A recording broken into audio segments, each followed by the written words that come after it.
Cierra los ojos un momento. Imagínate una lonchera de lámina, de esas con el cierre que tronaba fuerte, con la imagen de algún superhéroe ya medio raspada. Adentro, un sándwich envuelto en papel de estraza, una manzana y, si tu mamá andaba de buenas, ese pequeño rectángulo de celofán rojo con la marquesina dorada. El Gansito, ni siquiera tenías que leerlo.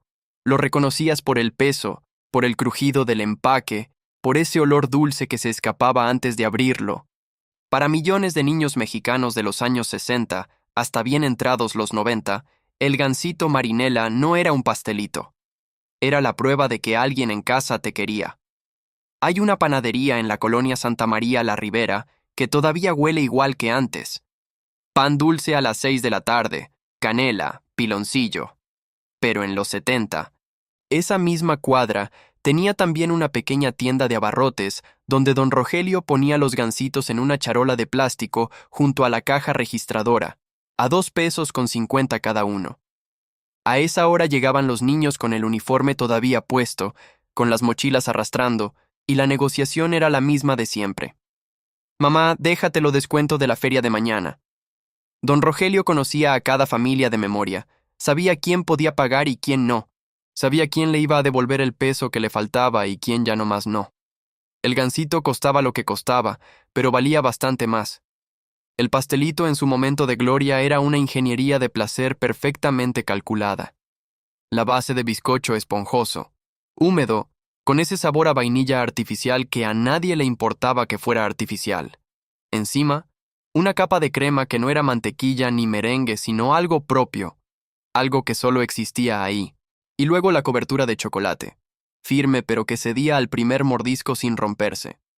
Y enterrado en el centro, casi como un secreto, la jalea de fresa, roja, brillante, con ese dulzor ácido que contrastaba con todo lo demás. El primer mordisco siempre era el mismo ritual, buscar la jalea. Morderlo por la mitad para ver si te había tocado el centro perfecto o si la jalea estaba corrida hacia un lado. Era, sin exagerar, uno de los momentos más emocionantes de un martes cualquiera. En las tiendas de abarrotes de la Ciudad de México y de Guadalajara, de Monterrey y de Puebla, el gansito ocupaba un lugar de honor. No estaba escondido. Estaba al nivel de los ojos de un niño de 8 años. Eso no era accidente. Marinela nació en 1957 como una empresa de panificación industrial mexicana, fundada con la intención de llevar productos de panadería a escala nacional. El gansito apareció en 1957 y desde muy pronto se convirtió en el producto estrella. La lógica económica que lo sostenía era sencilla y poderosa. México vivía el llamado milagro mexicano, ese periodo de crecimiento sostenido entre 1940 y 1970, donde el PIB crecía a tasas de 6 y 7% anual. La clase media urbana se expandía. Las familias trabajadoras tenían más hijos y menos tiempo. La madre que antes hacía sus propios panes, ahora trabajaba o administraba una casa grande con más actividades que horas. El gansito respondía a esa realidad. Era barato. Duraba varios días sin refrigeración gracias a sus conservadores. Venía empacado individualmente y era suficientemente pequeño para caber en cualquier lonchera. La cadena de distribución que Marinela construyó fue su verdadera obra maestra. Miles de repartidores en camionetas blancas salían cada madrugada desde las plantas de producción en el Estado de México y Jalisco para surtir tiendas de abarrotes, papelerías, tortillerías que vendían algo más que tortillas, puestos de periódicos, cooperativas escolares. A mediados de los 70, un gansito costaba alrededor de 1 peso con 50, cuando el salario mínimo diario andaba en los 12 pesos. Era accesible, era democrático, y la cooperativa escolar, esa institución sagrada de la educación pública mexicana, era su trinchera más importante. En miles de escuelas primarias del país, la señora de la cooperativa tenía su charola de gansitos, lista a las 10:15, que era cuando sonaba el timbre del primer recreo. Detrás de cada gansito había toda una cadena humana. El trabajador de la planta que mezclaba la masa desde las 4 de la mañana.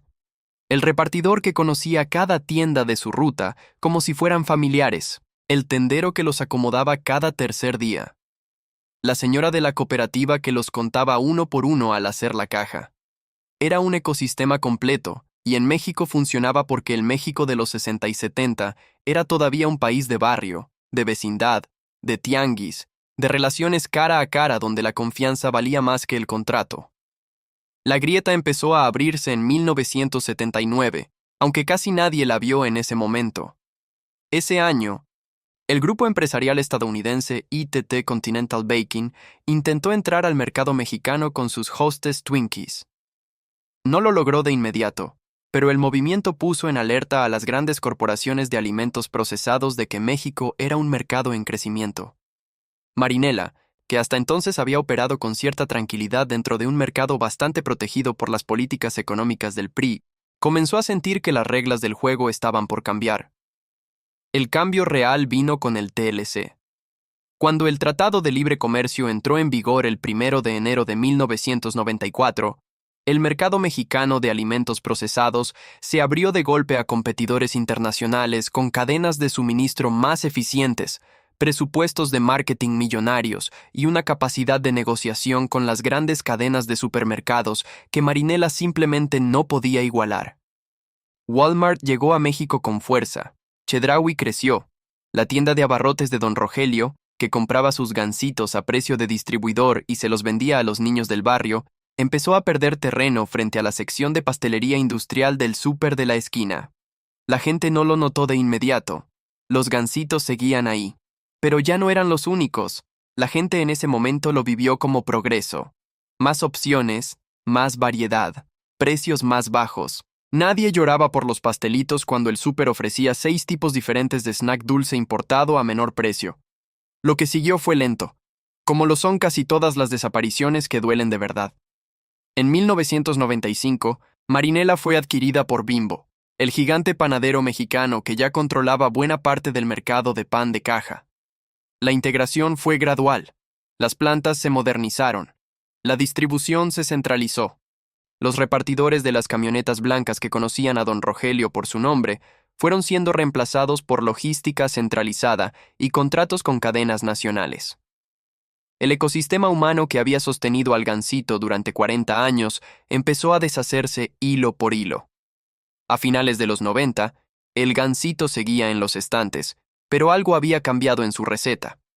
En 1999 y de nuevo en 2004, ajustes en la formulación, justificados como mejoras en vida de anaquel y reducción de costos, alteraron la textura del bizcocho y el sabor de la cobertura. No era el mismo. No de manera dramática, no de forma que pudieras denunciarlo. Pero los que lo habían comido de niños en los 70 lo sabían. Era como escuchar tu canción favorita en una versión cover que respeta todas las notas pero pierde el alma. Para 2010, la cooperativa escolar ya era en muchas primarias un recuerdo. La reforma de la Secretaría de Salud que restringía la venta de alimentos chatarra en escuelas públicas sacó al Gansito de ese espacio que había sido suyo durante 50 años. El timbre del recreo dejó de oler a chocolate. Para 2015, la mayoría de la gente menor de 25 años conocía el Gansito solo de haberlo visto en el súper, no de haberlo esperado con ansia en la fila de la cooperativa. Lo que se fue no era un pastelito. Era una forma de medir el tiempo. Los niños de los 70 y 80 aprendieron a calcular la semana en unidades de Gansito. El lunes sin Gansito era más pesado. El viernes con Gansito en la lonchera era ya casi fiesta. Era un marcador de afecto cotidiano, de esos que no necesitan tarjeta ni dedicatoria. La señora que ponía el Gansito en la lonchera no te decía te quiero, pero el Gansito sí lo decía por ella. Se fue también la figura de la cooperativa escolar como espacio de socialización. Esa fila ruidosa, empujona, en la que se negociaba, se intercambiaba, se formaban las primeras amistades de verdad. El niño que te prestaba su Gansito era tu amigo de por vida. El que te lo quitó de las manos en tercero de primaria, todavía lo recuerdas 40 años después. Ninguna aplicación de delivery, ningún snack importado, ningún producto gourmet ha generado ese nivel de memoria emocional en los niños de hoy. Lo que también se perdió fue la escala humana de la distribución. Don Rogelio no vendía Gansitos. Don Rogelio te conocía desde que eras chiquito y sabía exactamente cuándo habías tenido un mal día. porque ese día pedías 2 en lugar de 1 y no decías nada. Eso no existe en el pasillo 4 del Walmart. Hay algo que merece decirse con honestidad. El Gansito no desapareció. Todavía se vende. Todavía está en los estantes. Y sin embargo, cuando la gente de 50 años habla del Gansito, habla de él como si ya no existiera. Eso dice algo importante sobre la diferencia entre la existencia de un producto y la existencia de lo que ese producto representaba. Las sociedades no pierden sus iconos de golpe. Los pierden de a poco, por reformulaciones menores, por cambios de canal de distribución, por decisiones de marketing que parecen razonables en una hoja de cálculo y que matan algo invisible que no aparece en ningún estado de resultados. El Gansito sigue existiendo, pero el México donde tenía sentido ya no existe. Y esa es quizás la pérdida más honesta de todas. No perdimos el pastelito, perdimos el contexto que le daba significado. Hay también algo inesperado en esta historia. El Gansito sobrevivió precisamente porque Bimbo lo protegió como marca, incluso mientras cambiaba todo lo demás. Eso habla de algo interesante en la economía de la nostalgia mexicana. Hay empresas que entienden que ciertos productos no valen solo por lo que venden, sino por lo que recuerdan.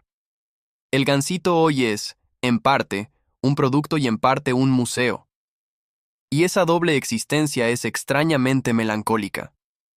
Si tú creciste en México entre 1960 y 1995, hay un Gansito específico en tu memoria, no el de ahora, el de antes, el que tenía un sabor que ya no puedes recuperar porque parte de ese sabor era el recreo, era el olor a gis, era la chamarra polvosa sobre la banca, era tener 8 años en un país que también era distinto.